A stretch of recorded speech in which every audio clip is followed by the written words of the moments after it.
မာတန်သူတို့အစုပ်ထားခဲ့မြုပ်သည့်ဘုံငုတ်တိုင်မှာမောင်ပြောက်ကြားကိုရွာသားရွာသူမေးကြမြူသည်ဥရမ်းငွေထတုံးသည်အမောင်ပြောက်ကြားချစ်သူအားကိုဘာများမှားခဲ့လို့သနည်းငယ်ကကျင်မြက်မိတ္တမတ်ကိုခွင့်လွတ်ခဲ့ကြောင်းပြောပါလေ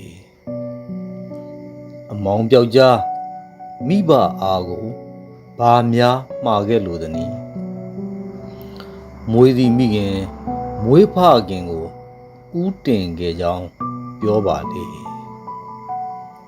အမောင်ပြောက်ကြားတိုင်းပြည်အားကိုဘာများမှားခဲ့လို့သနည်းခရီးမတ်တက်လမ်းခုလက်တွင်ကိုလွတ်ရှောင်ခွာခွဲရပါ၍အားနာခဲ့ကြောင်းပြောပါလေရန်ငွေတလူလူနှင့်မေးမြူကြတော့